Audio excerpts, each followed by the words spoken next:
Hai, Anda orang-orang baik dan hebat. Ketemu dengan saya lagi, Erianti Afian Rusid. Kali ini saya akan menjawab pertanyaan, yakni bekerja di perusahaan yang bergerak di sektor apa yang bagus untuk tahun 2026. Latar belakang pendidikan saya antara lain di bidang psikologi dan juga magister komunikasi serta memiliki pengalaman kurang lebih 20 tahun di bidang HRD. Berdasarkan proyeksi pertumbuhan ekonomi dan permintaan tenaga kerja di Indonesia, beberapa sektor yang diprediksi memiliki prospek baik untuk bekerja pada tahun 2026 antara lain teknologi dan data.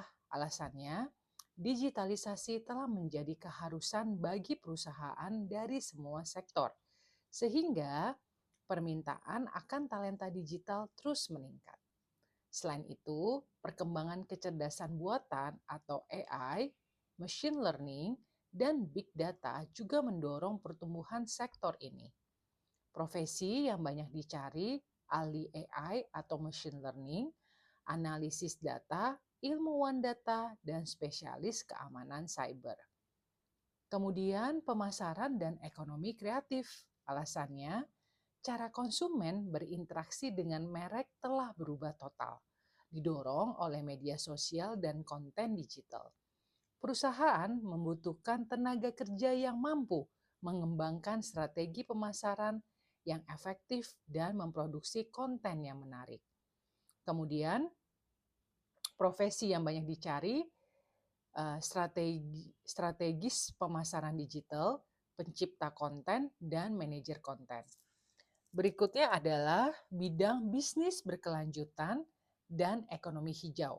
Alasannya, isu lingkungan dan sosial telah menjadi inti dari strategi bisnis modern. Tuntutan dari investor dan konsumen agar perusahaan beroperasi secara bertanggung jawab semakin tinggi, sehingga permintaan akan tenaga kerja di bidang ini juga meningkat. Profesi yang banyak dicari, ahli berkelanjutan atau ESG, insinyur energi terbarukan, dan teknisi energi terbarukan. Kemudian bidang perdagangan, konstruksi, dan transportasi. Alasannya, pertumbuhan konsumsi domestik dan berlanjutnya belanja pemerintah untuk infrastruktur diharapkan akan mendorong pertumbuhan sektor perdagangan, konstruksi, dan transportasi. Profesi yang banyak dicari, pekerja kasar seperti buruh bangunan dan buruh industri, pengemudi, dan pekerja pergudangan. Selanjutnya bidang kesehatan dan layanan sosial. Alasannya, pertumbuhan populasi dan peningkatan kesadaran akan kesehatan mendorong permintaan akan layanan kesehatan dan layanan sosial.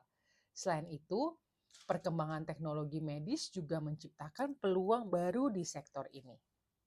Profesi yang banyak dicari, dokter, perawat, apoteker, dan pekerja sosial. Perlu diperhatikan bahwa prospek sektor kerja dapat berubah tergantung pada berbagai faktor seperti situasi ekonomi, tentunya ekonomi global, kebijakan pemerintah, dan perkembangan teknologi.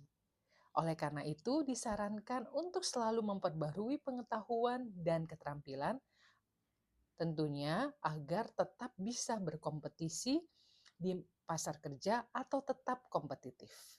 Apakah Anda tertarik dengan salah satu sektor yang disebutkan di atas atau ingin mengetahui lebih lanjut tentang sektor lain? Demikian penjelasan dari saya.